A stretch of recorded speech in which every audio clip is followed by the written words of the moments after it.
A indústria de jogos mudou um bocado de uns 10 anos pra cá. Com o avanço da tecnologia e também cultura por trás dessa forma de arte, jogos ficaram cada vez mais caros de serem feitos, e começaram a necessitar de uma equipe cada vez maior, ao ponto disso virar um problema muito sério, tanto ético, que é o mais importante nesse caso, com a cultura de crunch ficando cada vez mais prevalente, e também de um ponto de vista criativo. Não estou aqui para atacar o seu jogo AAA favorito, longe disso, e também não estou dizendo que não existe criatividade em jogos AAA, mas jamais podemos esquecer que jogos também são um produto. Se seu jogo foi extremamente caro de se fazer, o mínimo que você quer é um retorno financeiro. Então fazer algo, entre aspas, básico ou simples é o comum e é o esperado. É esperado que a maioria dos jogos não tentem revolucionar essa forma de arte ou mudar a forma como pensamos em jogos, nem nada do tipo. E é aí que indies começaram a se popularizar e começaram a ficar bem interessante no ecossistema de jogos. Se você parar pra pensar, jogos independentes estão aqui desde sempre. E se você for meio velho que nem eu, você jogou muitos sem parar pra pensar muito que eles são indies. Jogos Flash que você jogava de graça no Clique Jogos ou sei lá. Eles eram jogos feitos por uma ou duas pessoas, meio que como um projeto pessoal. A pessoa queria fazer um jogo, mas ela não tinha dinheiro pra fazer um jogo, e ainda assim ela foi lá e fez um jogo. Muitos deles tendo uns conceitos muito interessantes e muito fascinantes. Mas agora, com venda e distribuição online, esses jogos feitos por poucas pessoas com o desejo de criar alguma coisa ficaram mais complexos e mais populares e agora têm um incentivo financeiro para existirem. Jogos indie são bem importantes para essa indústria hoje em dia, porque devido à sua falta de orçamento, eles precisam fazer alguma coisa interessante ou até mesmo diferente para conseguir chamar a atenção das pessoas. Eles precisam se destacar de alguma maneira que não seja quanto dinheiro está dentro do jogo. E esse vídeo aqui é sobre uma franquia que faz exatamente isso. Hotline Miami foi lançado em 2012 e é meu jogo favorito. Pelo menos um deles. Já tem muito tempo que eu tenho um top 3 que não muda, gente, desculpa. E por mais que já tenha se passado 10 anos desde o lançamento inicial dele, ele ainda é bem lembrado e bem amado. Não pelo público mais, entre aspas, mainstream possível, mas por um público muito específico e também pela própria indústria de jogos indie. Eu tenho estado bem viciado em Dead Cells e ano passado a gente recebeu um update gratuito que adicionou várias skins e várias armas de vários jogos indies a Dead Cells, e uma das obras que foram homenageadas foi Hotline Miami. Inclusive, melhor arma do jogo e única skin que eu uso. Desculpa, sociedade. Mas por que tanto tempo depois essa franquia ainda é tão lembrada? Hotline Miami teve uma continuação em 2015, ela fechou a história e provavelmente nunca teremos um terceiro. Como fã de Hotline, eu não quero um terceiro, mas é um pouco estranho uma franquia, entre aspas, pequena, após 8 anos de silêncio, ainda ser lembrada. Quando eu falei que eu ia fazer esse vídeo, muitas pessoas comemoraram, inclusive. O que esse jogo tem de tão especial?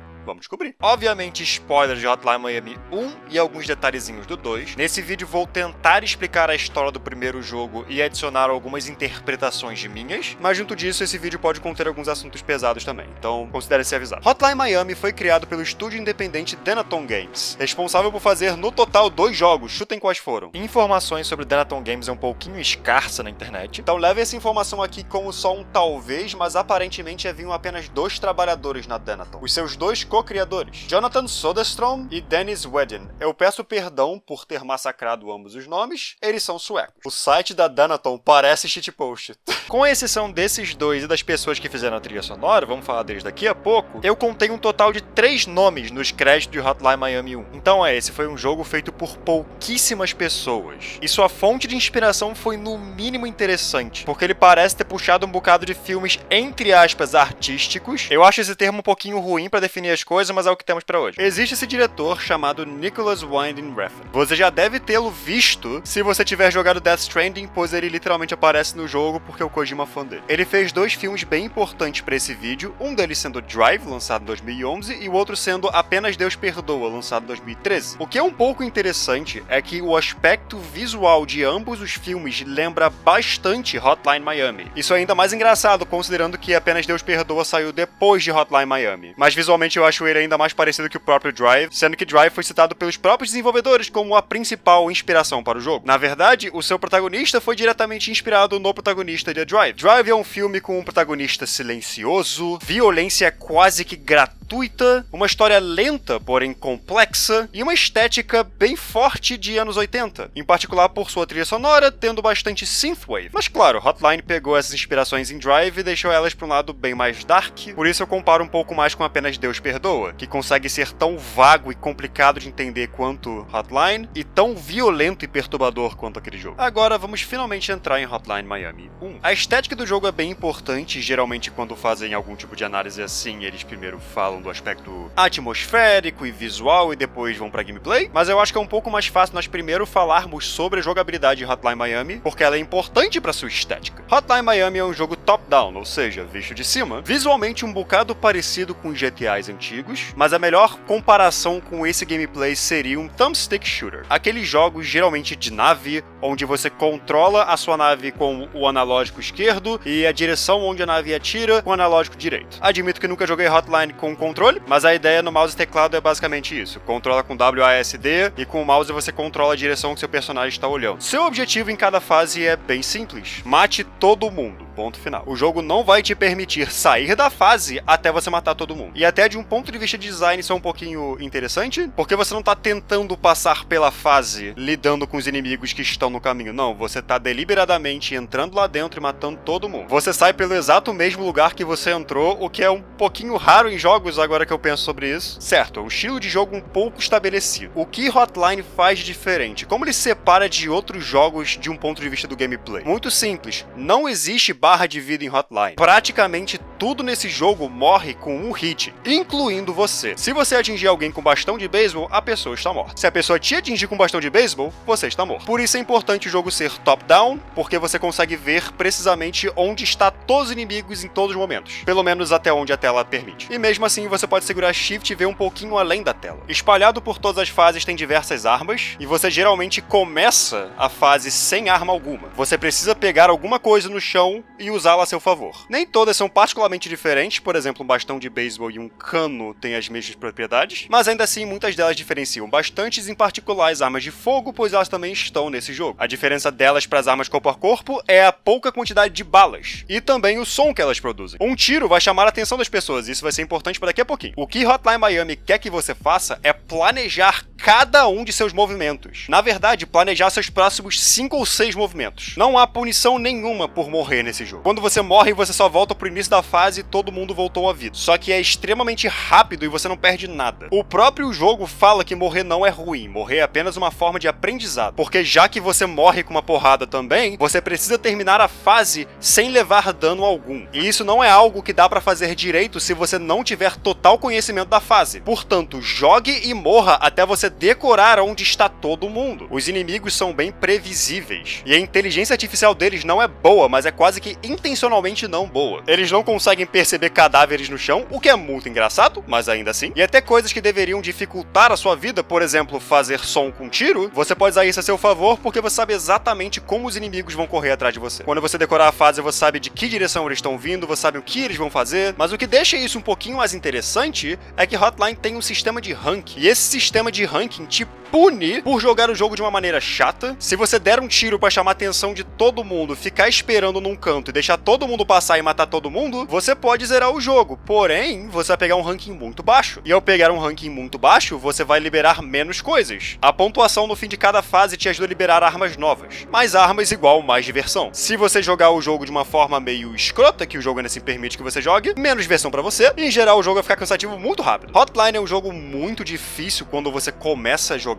Você mal vai conseguir matar um inimigo direito. Porém, quando você pega o jeito e começa a correr pela fase como alguém que tá 5 passos na frente de todo mundo, porém ainda é um completo maníaco, é tão recompensador. É um jogo com uma jogabilidade muito simples, porém difícil de realmente ficar bom nela. Você consegue perceber alguém que começou a jogar Hotline agora e alguém que tá jogando há 10.000 horas, ou sei lá. E outra coisa que deixa isso um pouquinho interessante é que por mais que os inimigos sejam previsíveis, às vezes eles não são. E é completamente completamente aleatório. Os inimigos geralmente andam num ritmo ao redor de um círculo ou alguma coisa do tipo, mas às vezes um desses inimigos só vai parar e começar a andar em lugares aleatórios. E agora você, jogador, tem que pensar como é que eu vou reagir a isso. Eu vou mudar a trajetória que eu tô fazendo? Eu vou tentar me livrar dele antes de todo mundo porque ele é o mais perigoso? O jogo ainda te incentiva a criar planos a cada segundo, a improvisar, a pensar em alternativas. Até mesmo as armas têm essa pequena imprevisibilidade de vez em nunca. Minha arma favorita é a faca. Você pode usar ela em corpo a corpo ou arremessá-la, assim como todas as outras armas do jogo. Sim, você pode arremessar até armas de fogo, é tipo muito divertido. A maioria das armas, ao arremessar nas pessoas, não os mata imediatamente. A pessoa apenas cai no chão, e aí você tem que andar até ela para finalizá-la. A faca, entretanto, mata automaticamente ao acertar a pessoa quando arremessada, exceto quando ela não faz isso. A desculpa é que você talvez tenha calculado errado a trajetória e a pessoa foi acertada pelo cabo em vez da lâmina. Mas é interessante saber que você não pode confiar 100% no fato de que a faca vai matar automaticamente. Você tem que pensar no que fazer caso isso não aconteça. E outro aspecto do gameplay, que também é o aspecto visual mais conhecido de Hotline, são as máscaras. No fim de cada fase, e também quando você conseguir fazer certas coisas durante o jogo, além de liberar armas novas que vão aparecendo em cada fase, você também vai liberar máscaras novas. Você começa com Richard, a máscara de frango, que não faz nada. Porém, você logo vai liberando armas que vão mudando o seu jogo e facilitando ele um pouco mais. Lembra quando eu disse que ao arremessar uma arma a pessoa não morre? Se você estiver usando a máscara Jake, as pessoas morrem. Chutar uma porta na cara da pessoa também não mata a pessoa. Ao usar a máscara Don Juan, portas matam pessoas. Socar não mata as pessoas. Usar a máscara Tony mata as pessoas com um soco. Além desse de matar, temos alguns como, por exemplo, Peter, que faz com que suas balas fiquem silenciosas. A ideia das máscaras é mudar o jogo só um pouco, ao mesmo tempo que mantém a sua base, e você, como jogador, pode se afeiçoar a uma das máscaras e ter seu estilo de gameplay baseado nela. Eu, por exemplo, sempre escolho Dennis, aquela que começa com uma faca. Hotline Miami tem uma jogabilidade bem variada, por mais que ela seja simples. Você, francamente, pode jogar esse jogo por centenas de horas e eu não vou te culpar. Agora, uma coisa que você deve ter percebido com o gameplay que eu coloquei no fundo, é que cada morte que você causa nesse jogo é um pouco, vamos dizer, exagerada. É agora que entramos na atmosfera de Hotline Miami. Então, esse jogo é dark, mas talvez não pareça muito de início. Vamos falar um pouquinho sobre Mortal Kombat por um segundo. Os dois jogos mais recentes da franquia são Mortal Kombat X e Mortal Kombat 11. Mortal Kombat 11 é bem mais violento que Mortal Kombat X. Em grande parte porque sua tecnologia melhorou, mas se você pensar um pouco, as coisas que você está vendo durante as finalizações são muito nojentas. O problema é que não parece um pouco cartunesco até. Talvez por causa do quão exagerado é, mais ou menos. Porque se compararmos a Mortal Kombat X, ele é um pouco menos brutal, só um pouco no caso, mas os fatalities parecem muito mais cruéis e dolorosos. Isso é por causa da apresentação dos dois jogos. Mortal Kombat 11 apresenta-se violência de uma maneira positiva. É muito legal o que você está assistindo. Está dando um ênfase no quanto você está humilhando seu oponente. Tem até esse corte em câmera lenta no final, só pra ficar mais legal ainda. Junto disso, Mortal Kombat 11 é um jogo muito mais colorido. Visualmente, seu tom é muito mais leve. Enquanto isso, Mortal Kombat X é mais dark. Ele é mais escuro. Quando os fatalities são apresentados, eles não são apresentados de maneira que, olha, que legal essa violência. Eles são apresentados como puramente brutal, puramente cruel. Não tem esse corte em câmera lenta no final das finalizações. Você só vê o corpo destroçado do seu oponente. E a câmera não corta dali. Não vou mentir, alguns fatalities fazem eu me sentir um pouquinho mal por ter realizado eles. Isso é porque em mídia existe dois tipos de violência. Uma violência positiva e uma violência negativa. E eu digo isso pra violência de gore mesmo, violência extrema. Eu tava conversando um tempo atrás com meu caro amigo Pedro Guzmão, onde ele trouxe um assunto bem interessante, que é Quentin Tarantino conseguiu balancear ambas as violências no filme Django Livre. Tarantino é alguém que sempre glorifica a violência em seus filmes. Ele vai mostrar sangue, mas o sangue dele é tipo irado. Isso aqui deveria ser perturbador, mas é apresentado de uma maneira muito legal e muito, entre aspas, leve. Então você talvez comemore essa cena violenta ao invés de se sentir mal. Em Django Livre, quando o Django tá matando pessoas, sim, é legal pra cacete. Quando vemos violência contra pessoas escravizadas, a violência é levada a sério. Não é mais divertido, não é pra ser divertido. É um pouco complicado explicar essa diferença de violência pra quem não consome muita mídia violenta, porque conceitualmente é estranho dizer essa violência é divertida e essa não é. Hotline é interessante porque a violência dele tem que ser divertida pro jogo dar certo. E como isso é feito, mais ou menos a mesma coisa que Mortal Kombat 11 fez. O jogo é colorido pra caramba e o jogo é muito vibrante. Algumas cores parecem bem saturadas. Tem pouca sombra, pouca, entre aspas, textura nas roupas dos personagens. Isso faz com que tudo fique muito colorido, quase que não tem uma paleta paleta de cores nesse jogo. As cores são todas. E quando você atinge um inimigo, é tão satisfatório. A câmera treme, o número colorido aparece na tela, o lado de fora do prédio onde você tá começa a brilhar. O jogo te dá um estímulo visual muito forte para se divertir com o que você está fazendo. E não é só o aspecto visual, o áudio também. Os efeitos sonoros são cheios e pesados, mas mais do que isso. Um dos aspectos mais memoráveis, amados até hoje em dia de Hotline Miami é a sua trilha sonora. Diferente de muitas outras trilhas de jogos, esta foi feita por alguns DJs e produtores musicais, o que significa que elas são licenciadas. A maioria das músicas desse jogo são músicas que já estão em algum álbum com alguma distribuidora, o que significa que eu infelizmente não posso mostrá-las. Mas ainda assim a gente não pode passar esse vídeo sem falar sobre ela. O gênero predominante nesse jogo é música eletrônica, mas mais especificamente Synthwave. Synthwave é um estilo de música recente, que é uma música eletrônica que tenta trazer de volta o estilo sonoro dos anos 80. Em particular de música eletrônica dos anos 80, usando uma linha melódica principal de sintetizadores. A questão é que isso é feito em hardware atual, o que significa que ele não soa como música dos anos 80, ele soa muito mais moderna. Ao mesmo tempo, o som parece os anos 80. Melhor forma que eu conseguiria dizer é que os sintetizadores parecem nos anos 80, mas a percussão parece mais atual, o que cria uma mistura muito interessante aí. Mas na verdade, a trilha sonora de Hotline Miami puxa um pouquinho mais para um subgênero de synthwave chamado Darkwave, que é quase que a mesma coisa, porém muito mais pesado, pegando um pouquinho de inspiração em metal, não por ter guitarras nem nada do tipo, mas pelo estilo agressivo de som. Você escutaria essas músicas em rave para você bater em alguém, não para você dançar. O que funciona perfeitamente com o estilo de jogabilidade agressivo de Hotline, certo? Então esse visual colorido junto com essa música bem animadora acaba fazendo com que a violência que você causa passe um pouquinho despercebida. E eu digo isso de passar despercebido porque se você realmente prestar atenção no que você está fazendo com os cadáveres que você está deixando pelo caminho, é um bocado perturbador. Quando você atinge alguém com bastão de beisebol, você não só deita a pessoa, você não só arranca a cabeça da pessoa, você arranca papo de metade da cabeça da pessoa.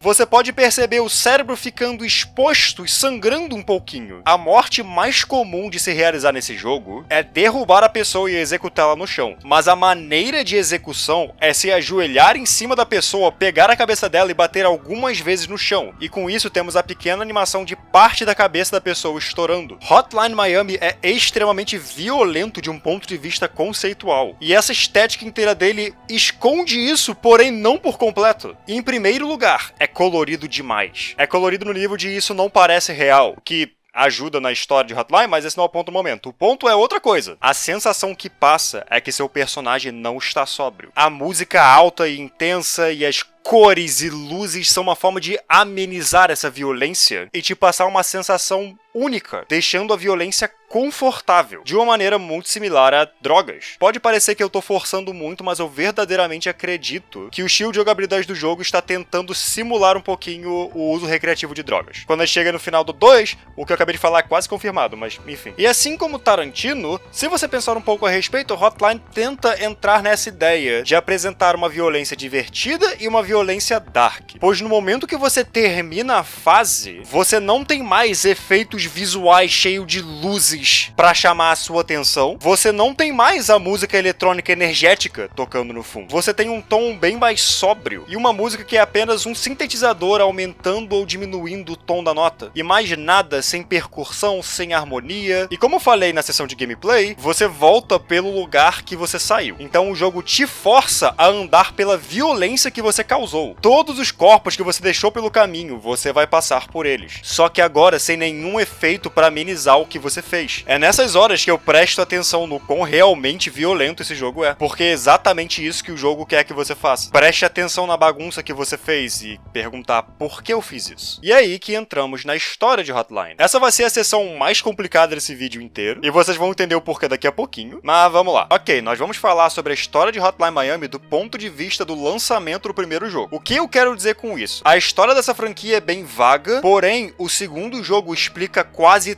tudo. Grande parte do trabalho do segundo jogo é explicar as coisas do primeiro. Entretanto, o primeiro jogo é muito mais psicológico que o segundo. Então eu vou apresentar a narrativa do primeiro em um vácuo, tentando interpretar certas coisas dentro de um vácuo, e quando chegarmos no segundo jogo eu vou falar qual realmente é a história dessa franquia. Nós começamos o jogo com um tutorial que não sabemos se é 100% canônico ou não, onde um morador de rua te ensina a matar pessoas. Este morador de rua vai reaparecer daqui a pouco, porém eu não tenho total certeza se esse tutorial realmente é canônico ou não. Mas o verdadeiro início do jogo é o seguinte: este homem acorda no banheiro de um apartamento. Seu nome nunca é mencionado canonicamente. Eu tenho uma teoria de qual nome é esse, mas para simplificar tudo, vou chamá-lo pelo nome que as pessoas geralmente chamam o protagonista de Hotline Miami, Jacket, ou Jaqueta. Acostumem-se com os nomes porque a maioria vai ser um pouco estranha. Ao abrir a porta, ele se depara com 3 entidades. Uma mulher de vestido verde usando uma máscara de cavalo, um homem com um terno branco usando uma máscara de coruja, e um outro homem usando o que aparenta ser as mesmas roupas de Jacket, porém usando uma máscara de frango. O mais fácil é chamar essas entidades pelos nomes de suas máscaras. Então temos em ordem Don Juan, Rasmus e por fim Richard. Richard é o mais importante dos 3. Não se esqueçam de Richard, ele vai aparecer durante esse vídeo inteiro e ele é literalmente o símbolo da franquia. Richard fala pra Jacket que ele o conhece, Rasmus fala pra Jacket que ele não o conhece e Don Juan fala pra Jacket que Jacket não se conhece. No caso, ele não se lembra de quem ele é. A música tocando no fundo dessa sessão inteira não é um synthwave, é na verdade mais perto de um noise. Nós temos um sintetizador muito distorcido, tocando um som que quase machuca os seus ouvidos. E os vocais estão tão distorcidos pelo reverb que é muito difícil entender o que o cara está cantando. Essa música foi feita pelo grupo Coconuts, e eu amo ela e esse grupo, infelizmente só lançaram um álbum, mas tá tudo bem. O ponto é, essa música é muito surreal, assim como os visuais. Sempre que uma dessas 3 entidades vai falar com Jacket, uma luz surge em cima dela. E temos esses pontos pretos voando pela tela. Eu acho que é bem óbvio dizer que isso que você está vendo não é real. Não é o mundo normal de Hotline Miami, por mais que você ainda não saiba como é esse mundo normal. Tem alguma coisa acontecendo aí. Don Juan pergunta pra Jacket se ele quer que ela lhe diga quem ele é, mas comenta que isso terá consequências terríveis. Conhecer a si própria é ter consciência de suas próprias ações. Só que o Richard corta ela e fala: você não se lembra de mim? Tá bom, deixa eu te dar uma dica aqui. O dia 3 de abril te lembra de alguma coisa? Ele então diz: você parece estar lembrando de alguma coisa. E a visão corta. Pulamos para o dia 3 de abril de 1989. E estamos no mesmo apartamento de antes, porém agora sem as 3 entidades e com o visual mais limpo. Estamos no mundo real, por assim dizer. Jacket levanta de sua cama, vai até o telefone e vê que tem uma mensagem ali pra ele. Uma mensagem de alguém chamado Tim da padaria, que fala que os biscoitos que Jacket pediu já foram entregues, e que no pacote tem uma lista de ingredientes e que ele deveria ler com cuidado. Ao sair de casa ele encontra tal pacote e dentro dele temos uma máscara de frango. Junto dela tem uma mensagem, que no caso não é uma lista de ingredientes de biscoito, obviamente. É uma ordem lhe dando o endereço e falando pra ele pegar uma mala e botar em algum certo lugar. E o fim da carta diz: fracasso não é uma opção, estaremos lhe observando. Ele então vai até o endereço que lhe foi dado e mata todo mundo ali dentro. As pessoas que ele brutalmente assassina usam um terno branco, assim como o Rasmus estava usando. Depois disso ele pega uma mala e vai até um beco qualquer. Lá ele mata um morador de rua que estava assustado com ele. Importante dizer que não existia nenhum motivo para ele fazer tal ação. Realisticamente ele poderia só falar com o morador de rua falando: não sou uma ameaça, só quero voltar pro meu carro. Mas não, ele vai e mata esse morador de rua, que no caso é o mesmo que ensina ele no tutorial. Como o tutorial utiliza o mesmo filtro visual que a cena que eu narrei mais cedo, é possível que ele tenha acontecido só na mente de Jacket, mas vamos falar disso depois. Após matar o homem, Jacket dá mais alguns passos, tira a máscara e vomita no chão. Depois ele vai até seu carro e dirige até um mercadinho, cujo dono é amigo seu. Já que Hotline Miami ele não tem um nome canônico, então vamos chamá-los de Beard, ou Barba. É assim que os fãs chamam.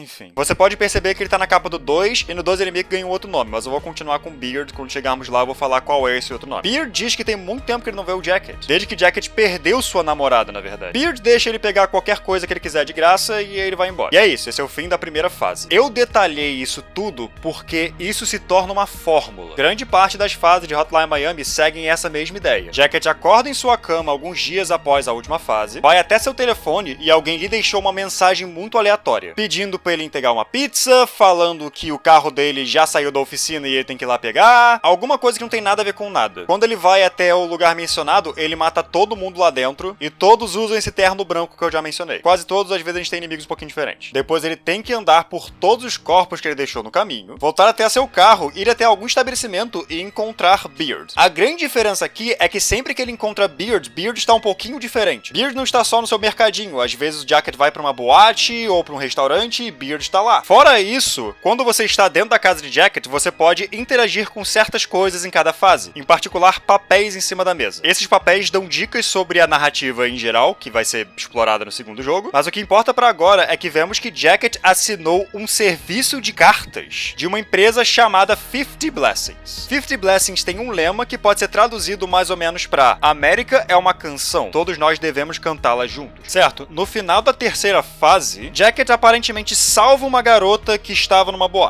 Uma boate que ele foi até lá pra matar todo mundo. E ele leva ela pra casa, isso vai ser importante depois. Em seguida, temos nossa segunda sessão de terapia, que é mais ou menos o que essas partes no mundo não real são. Richard fala que Jacket agora lembra dele, porém não sabe quem ele é. E também não sabe quem os apresentou. Durante essa conversa entre Jacket e as entidades, a personalidade deles fica um pouco mais clara. Don Juan parece bem pacífica com Jacket. Ela sabe que alguma coisa ruim vai acontecer, mas não quer contar para Jacket, pois talvez ele não consiga lidar com isso. Da mesma maneira, ela fala que as peças estão se encaixando, mas ela acha que ainda tem uma coisa faltando aí. Então ela tá apenas observando para ver se Jacket consegue entender tudo o que está acontecendo. Rasmus odeia Jacket. Rasmus acha Jacket uma péssima pessoa, ao mesmo tempo que diz que não o conhece. Richard é totalmente objetivo. Richard parece o líder dos três, de certa maneira. Ele está apenas sentado observando para ver se Jacket finalmente entende quem ele é, porém dando dicas a ele no processo. Ele é quem realmente está guiando a mente de Jacket. Para onde exatamente, vamos descobrir depois. O importante da sessão inteira é que no final, Richard deixa Jacket com 4 perguntas. Pergunta número 1, você gosta de machucar outras pessoas? Pergunta número 2, quem está deixando mensagens para você? Pergunta número 3, onde você está agora? Última pergunta, por que estamos tendo essa conversa? As perguntas 2, 3 e 4 são spoilers e nós vamos descobrir daqui a pouco. Pergunta número 1 é a frase mais famosa dessa franquia inteira. E ela tem uma resposta canônica e uma resposta meta. A resposta canônica é sim, Jacket aparentemente gosta de machucar as pessoas. Quando ele bota aquela máscara e mata as pessoas, ele entra numa espécie de transe. É como eu expliquei na questão da atmosfera. A violência extrema nesse jogo é feita para ser divertida. Você só para pra perceber o quão fodida ela realmente é após você terminar de matar todo mundo. Por isso Jacket matou um morador de rua por nenhum motivo e depois vomitou no chão. É como se ele tivesse percebido o que ele fez. Mas isso não quer dizer que ele não gostou do que ele estava fazendo. Eu vou dar spoiler dizendo que essa última vez que o Jacket mostra remorso, ele mostra piedade depois, mas remorso por matar alguém, nunca mais. Então é quase como se ele estivesse gostando da violência, se acostumando com ela cada vez mais. De um ponto de vista de metalinguagem, você está se divertindo jogando esse jogo. Você gosta de matar pessoas? Hotline Miami está tentando trazer uma discussão sobre violência em mídia, e geralmente esse é o tipo de coisa que as pessoas ficam com o pé atrás, porque discussão de violência em mídia geralmente é muito rasa. Ah, as crianças não deveriam ver Death Note porque faz mal pra elas. Sim, não é pra criança ver. Hotline tá trazendo esse debate, mas de uma forma consciente e profunda. Sim, você gosta de machucar pessoas. Nós fizemos esse jogo para que você se divirta machucando pessoas. Porém, Jacket não é exatamente um personagem. Eu não mencionei isso até agora, mas vocês já devem ter chegado à conclusão de que Jacket é um protagonista mudo. Então, durante o jogo inteiro, você meio que se insere nele. Da mesma maneira, os inimigos reagem. Eles reagem e não falam nada. Eles são só objetos para você matar e se divertir. Mas com o passar do jogo, isso vai mudando. Essa fala está aí para você refletir um pouquinho antes deles começarem a jogar algumas bolas curvas contra você. Antes do próximo evento grande narrativa, nós temos algumas informações nas conversas com o Beard. Em primeiro lugar, nós descobrimos que as pessoas no terno branco são russos. Isso é mencionado diversas vezes. Na verdade, Beard começa a falar para Jacket sobre os assassinatos que estão acontecendo. Alguém está sistematicamente tentando matar russos. E não é só Jacket. Beard também diz que existem outras pessoas indo atrás dos russos. E na verdade, nós podemos até ver um grupo de russos matando alguém mascarado em algum momento. Lembrando que o jogo se passa em 1989, portanto a União Soviética ainda não tinha acabado. Então, por mais que o jogo fale russos, estamos lidando com soviéticos. Mais informações. Na mesa de cozinha de Jacket, como eu falei, volta e meia você vai encontrar alguns documentos. No caso, são jornais geralmente relacionados com a fase anterior. Nesses jornais, a gente consegue confirmar que não são apenas russos ou soviéticos, é a máfia russa. E podemos ver pelo jornal que uma das fases, Jacket atacou e matou alguns políticos em específico. E isso enfraqueceu a coalição russo-americana. O que é isso? Calma que eu vou explicar lá pra frente. Outra informação, aquela moça que o Jacket salvou, ela ainda tá morando com ele. Na verdade, tem várias dicas de que os dois começam a namorar. Os dois começam a ter algum tipo de relacionamento saudável. E é progressivo. De início ela fica escondida no banheiro, depois você vê que ela tem uma cama própria, aí ela começa a ficar tranquila de estar no mesmo quarto que o Jacket, às vezes ela tá sentada do lado do telefone enquanto o Jacket tá recebendo a mensagem, enfim, os dois parecem estar tendo alguma coisa. Ok, vamos lá que essa agora é a virada do jogo. No capítulo 7, ou sétima fase, Jacket continua a fazer o que ele sempre faz, ele está matando russos, agora sabemos que são russos, porém, ele recebe uma ligação no meio de sua missão. A voz do outro lado do telefone diz que tá tendo um trote no prédio da empresa telefônica e fala pro Jacket ir até lá. Jacket então vai pra sede dessa empresa chamada Phone Home e encontra uma pilha de cadáveres, até finalmente encontrar um homem, usando um capacete de moto, que está mexendo nos documentos daquela empresa. Mais uma vez, Hotline Miami, ele não tem nome, então os fãs chamam ele de Biker, ou motociclista. Jacket e Biker lutam e Jacket mata ele. E é a primeira vez que você vê alguém diretamente implorando pela vida. Biker, no caso, não exatamente implora, mas ele fica falando, não pode estar acontecendo, isso não pode estar acontecendo, não pode acabar assim, eu tô tão perto. E aí o Jacket joga golfe. Após isso, você encontra Beard como dono de uma boate, e ele diz que ele tá se sentindo estranho, ele não tá se sentindo muito bem, parece que alguma coisa muito ruim vai acontecer. Eu só percebi isso agora, mas ele fala, a última vez que eu me senti assim foi em São Francisco. Eu amo esse jogo, vai tomar no cu, daqui a tipo 40 minutos vocês vão entender o porquê. Voltamos mais uma vez para nossas três entidades, e Don Juan diz que Jacket está um pouco estranho. Ele parece doente agora. Enquanto isso, o Rasmus só odeia ele mesmo. Mas uma coisa legal é que ele diz, se você continua voltando aqui, então eu que tenho que ir embora. Essa é a última vez que nós vemos o Rasmus nessa franquia inteira. Achei bem pensado. Richard então questiona se Jacket pensou nas respostas para as perguntas que ele trouxe da última vez, mas diz que não vai dar a resposta para ele. Tudo que ele pode oferecer são perguntas. Ele também diz que a próxima vez que eles se encontrarem vai ser a última, e que consegue ver isso nos olhos de Jacket. Lembrando, Don Juan tá realmente batendo na tecla de que o Jacket tá doente. Mas Richard decide deixá-lo com 3 previsões. Alguém que você conhece não é quem você acha que ele é. Alguma coisa em breve vai ser tirada de você. No dia 21 de julho, você vai acordar em uma casa maior. E com isso a visão se encerra. A partir de agora, o jogo fica uma loucura, vamos lá. A próxima fase ocorre de maneira normal, sem nenhuma diferença. Porém, ao ir no mercadinho de Beard, é importante dizer que as locações onde você encontra Beard são cíclicas. Você pode ver também o cadáver de Biker no chão, sem cabeça por culpa de Jacket. Jacket então fala com Beard e ele diz, ei cara, eu tenho que te falar uma coisa muito importante. Nada que você tá vendo agora tá acontecendo.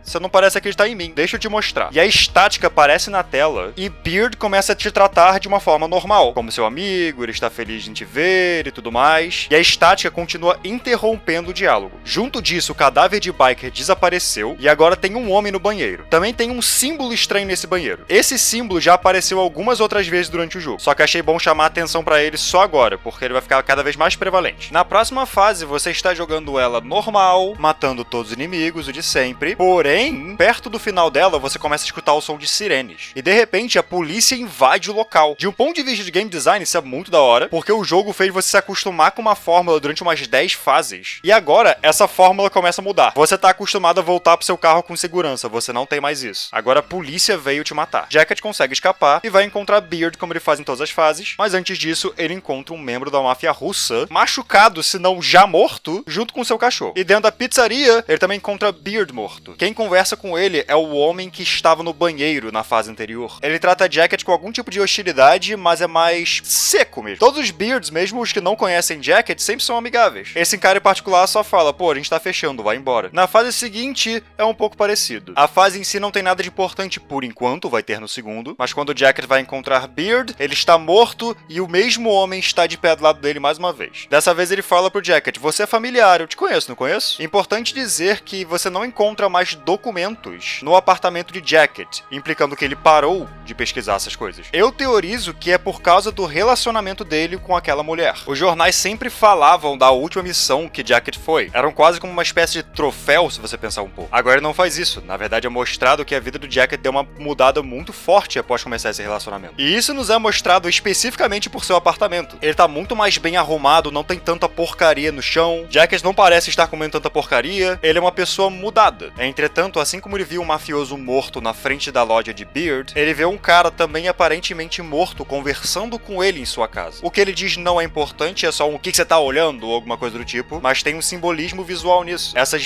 visões, essa estranheza tá até dentro de sua casa agora. Na fase em si, antes de ir embora, uma van preta aparece e tenta matar Jacket. E é aqui que podemos ver que por mais que ele esteja mudando a sua rotina de uma maneira positiva, ele também está se tornando uma pessoa mais violenta. Pois ele não só mata o motorista, pista. Ele primeiro tortura o motorista, quebra todos os seus membros e taca fogo no corpo. Não dá pra saber quando exatamente o homem morreu, mas seja como for, Jacket foi intencionalmente cruel com esse cara. Jacket vai novamente encontrar Beard, mas ele não está nem no chão morto, ele só não está lá dessa vez. O mesmo homem de antes está ali, porém tem um rastro de sangue vindo da porta, mostrando que ele matou alguém ali fora, e tem 2 membros da máfia russa mortos, além daquele mesmo símbolo de antes. O homem apenas fala pra ele ir embora. É isso. Aí o mafioso russo pergunta: que merda que você tá olhando? Ok. E é aqui que chegamos na reviravolta, vamos lá. Jacket chega em casa e encontra um homem sentado no seu sofá e sua namorada morta no banheiro. O homem está segurando uma pistola, a mulher está com buracos de bala no corpo, é bem óbvio concluir o que aconteceu. Quando Jacket vai falar com o homem, ele apenas diz: ah, aí está você, tava demorando, ok, vamos acabar logo com isso, e dá um tiro no peito de Jacket. Aqui uma das minhas coisas favoritas desse jogo. Após o tiro, aparece na tela: aperte R para recomeçar, que é a mecânica do jogo. Como disse, você vai morrer muitas vezes em Hotline Miami, então você vai se acostumar com essa mensagem aparecendo. Quando você aperta, a sala muda. A música que começa a tocar é a mesma das 3 entidades. Assim como o filtro na tela. Você pode ver o corpo da namorada de Jacket ainda caído no chão, mas agora você também pode ver o corpo de Jacket caído no chão. E no lugar do homem com a máscara de rato, temos Richard. Vale ressaltar também que tem uma estática franticamente aparecendo na tela às vezes. Richard diz que apenas os 2 restaram agora. Porque sim, nem Don Juan nem Rasmus estão nessa cena. E Richard também diz: tudo que você fizer a partir de agora não vai ter propósito algum. Você não vai conseguir realizar nada. E a culpa é toda e exclusivamente sua. Ele também diz: tem uma cama ali em frente, você deveria descansar. E Richard abre uma porta e encontra uma cama de hospital com seu corpo deitado nela. Isso é uma revelação tão chocante que a cabeça dele explode, literalmente. Sim, Jacket estava num coma esse jogo inteiro. E sim, você pode perceber desde o início. Mas antes de chegarmos nisso, vamos terminar a história do jogo. Só depois nós vamos analisar essa história um pouco mais a fundo. Jacket acorda na cama de hospital e ele é aparentemente o principal suspeito dos assassinatos que têm acontecido em Miami. No caso, ele é o culpado. Eles estão falando literalmente dos assassinatos que o Jacket tem cometido. Como dá pra ver durante o próprio jogo, ele começou a ganhar uma certa notoriedade. Beard conversa com ele várias vezes sobre esses assassinatos. Enfim, Jacket consegue fugir, e é interessante como essa é feita pra ser a pior fase do jogo. Se você andar muito, o Jacket tem uma dor de cabeça e tem que parar. Você não tem armas, você não pode matar ninguém. Você não é violento, você sofreu violência. O jogo te tira da posição de predador e te bota como presa. Até porque é uma fase stealth, se alguém te vê, você é jogado por início de volta. Nem mesmo te matam, só te prendem mesmo. Você não é mais o predador, você é a presa. Uma informação importante é que o policial diz que eles conseguiram prender o homem que deu um tiro no Jacket. Eu vou começar a chamar esse homem de Richter, pois este é o nome da máscara de rato. Nós vamos ver isso daqui a pouco, mas já está claro desde então que Richter é o homem que tem aparecido na mente de Jacket. O homem que matou Beard em sua mente. Jacket volta pra casa, sua casa está destruída, seu carro está pichado, seu banheiro é uma cena do crime e também temos aquele símbolo de novo no chão. Jacket vai direto pra delegacia de polícia e mata todo mundo. Não se importando que são policiais, ele só vai e mata todo mundo. Tudo isso pra encontrar Richter, que está em uma cela. Ele está certamente surpreso ao ver Jacket e pede desculpas quanto à namorada dele. Fala que não foi nada pessoal e que ele não tem respostas pra Jacket. Na verdade, ele também revela que tem recebido ligações assim como Jacket. As mesmas, na verdade, o mesmo tipo de ligação. Ele não sabe de onde vieram, mas a polícia deve saber. O interessante é que você pode escolher matar ou poupar Richter. Isso não afeta em nada, pois Richter está presente em Hotline Miami 2. Então, canonicamente, Jacket decidiu não matá-lo. Jacket rouba alguns documentos da polícia e descobre que as ligações estão vindo de um clube diretamente conectado à máfia russa. Jacket vai até lá, conversa com o dono da boate, no caso intimida ele, e o homem lhe dá o endereço de onde está o chefe da máfia. Jacket violentamente o mata, é claro. Em seguida, Jacket vai até o líder da máfia e o mata. Mata ele e seu pai. A máfia russa era um negócio em família, como vamos ver no segundo jogo. Após isso, ele vai até o lado de fora, tira a máscara, acende um cigarro, pega uma foto do bolso e joga ela pra longe. E com isso terminamos a história de Hotline Miami. Ok, vamos bater um papo sobre o que a gente acabou de experienciar. O jogo inteiro, do primeiro capítulo até a cena do hospital, é um flashback. Mas não exatamente isso, é a mente de Jacket reconstruindo suas memórias. Por isso que no iniciozinho é dito que ele não se lembra de nada. Don Juan também diz que lembrar significa lembrar de seus erros. A gente vai falar sobre esse erro daqui a pouco, mas basicamente Jacket se colocou nessa situação. Enquanto isso, Richard é a pessoa que mais tenta acordar ele, fazendo com que Jacket se lembre de Richard para começo de conversa. Jacket só começou a sair do coma quando ele se lembrou da máscara de frango. E isso aconteceu porque Richard falou pra ele: você lembra de quando a gente se encontrou pela primeira vez? O motivo pelo qual Rasmus o odeia é bem claro. Rasmus está usando a mesma roupa da máfia russa. Jacket chacinou centenas de membros da máfia russa. Então o visual combina, porém, como você deve ter percebido, nenhum desses três existem. Eles são parte parte da mente de Jacket. Richard é debatível, a gente vai debater depois, mas Don Juan e Rasmus não existem. Eles representam alguma coisa. O que Rasmus representa então? Eu vejo como o ódio de Jacket a si próprio. Ódio pela chacina que ele cometeu? Não. Me dá um segundo e eu falo porque eu ódio a si próprio. Don Juan pode ser uma mulher porque pode estar representando sua namorada, de certa forma. É a única que tem algum tipo de pena dele. Como eu falei, Jacket na verdade é só uma pessoa normal. A gente vê isso pela forma como sua casa muda com o passar do jogo. E a maioria das falas de Don Juan são: você tem certeza que você quer acordar? Você tem certeza que você quer entender o que aconteceu? Quase como se estivesse dando a opção de continuar numa terra de sonhos. Enquanto isso, Richard é totalmente sério e objetivo. Ele está só fazendo Jacket entender o que aconteceu, trazendo-lhe perguntas para atiçar a mente, trazendo previsões, ou seja, forçando Jacket a pensar de uma forma não linear. Tudo que aconteceu no jogo já aconteceu com ele, mas ele não se lembra, ele está tentando refazer seus passos. Richard está lhe oferecendo dicas para ser mais fácil de entender, mais fácil de se lembrar. Eu já vi algumas teorias sobre como os três representam id, ego e superego. Eu acho que nenhum desenvolvedor canonizou isso e eu pessoalmente não concordo com a visão. Para mim, os três representam isso que eu falei, são só formas de Jacket personificar aspectos de si próprio. Alguém mais passivo e compreensível quanto à sua situação, alguém com ódio e raiva dele, e alguém mais objetivo, tentando levá-lo pra verdade. O fato do jogo se passar na mente de Jacket também explica por que Beard aparece 300 mil vezes, em lugares diferentes no caso. Quem é Beard é uma coisa que a gente só vai saber no segundo jogo, mas já vou deixar claro que é alguém importante pra vida de Jacket, um verdadeiro amigo dele. Outra coisa, a fala do primeiro Beard sobre Jacket ter uma namorada me fazia antigamente achar que Jacket está lembrando das coisas na ordem errada, e que a namorada que Beard está falando é aquela que ele consegue durante o jogo. Mas esse não é o caso. Tem algumas dicas, tanto nesse jogo quanto na continuação, de que Jacket acabou de sair de um relacionamento duradouro. E o motivo pelo qual Richter mata Beard várias vezes é óbvio. A última coisa que Jacket viu antes de entrar em coma foi esse homem dando um tiro na sua cara. Seu objetivo na hora de entrar na prisão era matar Richter. Ele obviamente está com ódio daquele homem. Então, em sua mente, ele vê aquele homem matando a única pessoa que é gentil com ele, extremamente gentil com ele, o jogo inteiro. De novo, Beard trata ele como um amigo. Até Don Juan só tem pena dele e pede pra ele ter cautela em suas ações. E a namorada de Jacket não tem falas, não sabemos como ela age com ele. As visões estranhas que Jacket começa a ter durante o jogo é porque ele está prestes a acordar. O próprio Richard consegue perceber que ele está prestes a acordar. Ele fala na terceira vez que eles se encontram que a próxima vez será a última. Além de que todo mundo afirma que ele não tá bem, que ele está um pouco doente, ele parece um pouco abatido. Jacket está finalmente saindo desse, entre aspas, mundo de sonhos, ele tá voltando à realidade. E você pode perceber que algumas coisas que acontecem durante o jogo, especialmente quando Jacket está acordando, possivelmente são as pessoas no telefone tentando matar ele, a polícia convenientemente aparecendo no lugar que o Jack está cometendo uma chacina pela primeira vez e única vez também. Essa van preta aleatória aparecendo do nada. Mandar Richter, mandar uma outra pessoa mascarada parece ter sido a última opção, mas eu também não tenho total certeza disso. Ok, tá faltando algumas coisas aí nessa história, não? E esse plot inteiro de coalição russo-americana, ou sei lá, por que exatamente ele tá matando russos? Por que ele matou o líder da máfia e falou, pronto, resolvido? Que foto era aquela? O que tá acontecendo? A gente vai pro 2 agora? O 2 vai resolver isso? Não, na verdade o jogo não acabou não, eu menti pra vocês. Depois de terminar a história de Jacket, nós voltamos no tempo e temos uma curta história de Biker. Biker, o homem que Jacket matou, sim. Eu não vou explicar a história dele em detalhes que nem eu fiz com Jacket. Eu expliquei a história de Jacket da forma que eu expliquei porque ela é muito confusa, já que 75% do jogo acontece na cabeça dele. A história do Biker é muito mais direta ao ponto. Biker também tá recebendo essas ligações. É deixado implícito que ele tá fazendo isso há um tempo e ele cansou. Ele estava fazendo isso por diversão e agora ele quer sair. Então ele quer descobrir quem está deixando mensagens pra ele. Ao interrogar algumas pessoas, ele é levado pra Phone Home. Ele vai até lá e mata todo mundo. Ou no caso, ele não precisa matar todo mundo, ele precisa matar só uma pessoa, tipo em questão de gameplay, mas canonicamente ele provavelmente matou todo mundo. E com isso ele consegue um novo endereço. E é nesse momento que Jacket entra. Importante, ele tá usando uma máscara de frango. Quando falarmos sobre os quadrinhos de Hotline Miami 2, sim, nós vamos fazer isso também, vai ficar ainda mais claro que provavelmente Jacket canonicamente só usou essa máscara. Importante dizer que o diálogo é diferente nessa versão comparado com a versão do Richard. Biker pede pra ele ir embora, porque senão ele vai morrer. Ao receber silêncio em resposta, Biker fala, tá bom então, tudo bem. Na versão do Richard, ele basicamente só fala, eu vou te matar. Então os dois brigam, mas dessa vez, Biker vence. E com isso, Jacket é morto. Nós estamos essencialmente lidando com um universo paralelo aqui. Algumas pessoas teorizaram na época que esse foi o verdadeiro motivo pelo qual o Jacket parou no hospital, que não tinha nada a ver com Richter nem nada do tipo. Que foi o Biker que, na verdade, tinha vencido ele, por isso que o jogo fica estranho após a morte de Biker. Isso não faz nenhum sentido e esse não é o caso. Ah, o divertido é que essa fase do Biker se chama Prank Call, ou trote, que foi o que a pessoa no telefone falou pro Jacket. Tá tendo um trote aqui na Phone Home. Após matar Jacket, Biker vai até o endereço que ele descobriu. E esse zelador sai correndo pra um buraco no chão. Eu não falei isso antes, mas na fase em que Jacket mata alguns políticos, haviam 2 zeladores no prédio, que estavam ali possivelmente para ter certeza que Jacket ia terminar essa missão. Descendo o buraco, Biker para no esgoto, encontra os 2 zeladores e aquele mesmo símbolo de antes. Além disso, ele encontra diversas máscaras, incluindo a máscara de frango do Jacket. Durante o jogo, enquanto você está jogando de Jacket, você encontra diversas outras pessoas usando máscaras de animais, geralmente mortos em algumas fases, e inclusive tem certa vez que você tem que matar um deles. As máscaras que estão ali, presumidamente, são de agentes mortos. Biker então vai conversar com os zeladores, e é uma conversa extremamente meta, onde os dois dizem que estamos jogando um jogo, e que você é apenas um peão nesse jogo. O que eles dizem é totalmente críptico, e o motivo para isso é que não faz nenhum sentido e não há pra fazer nenhum sentido. O jogo até te dá opções do que perguntar, e você não vai conseguir nenhuma informação com nenhuma pergunta. Em primeiro lugar, muito provavelmente esses 2 zeladores são referências diretas aos desenvolvedores, eles até são um pouquinho fisicamente parecidos com eles. Em segundo lugar, esse é o final ruim. Hotline Miami tem alguns segredos que você pode encontrar durante o jogo, que são basicamente letras. Você tem que encontrar todas elas para pegar o final verdadeiro. Se você não fizer isso, você pega esse final, onde eles só se recusam a te falar o que está acontecendo. Você pode matá-los e ir embora, ou só ir embora, mas esse é o final do jogo. Você não entendeu nada do que está acontecendo. Curiosidade, a maneira de encontrar esses segredos é usando a máscara do Rasmus, porque obviamente a, entre aspas, entidade afiliada com a máfia russa iria querer saber por que russos estão sendo mortos. Ao encontrar todas essas letras secretas espalhadas pelas fases, você consegue formar a frase "Eu nasci nos Estados Unidos". Isso é uma senha que Biker bota no computador antes de descer no esgoto. Biker até fala pra si próprio: "Ah, então esse é o seu jogo".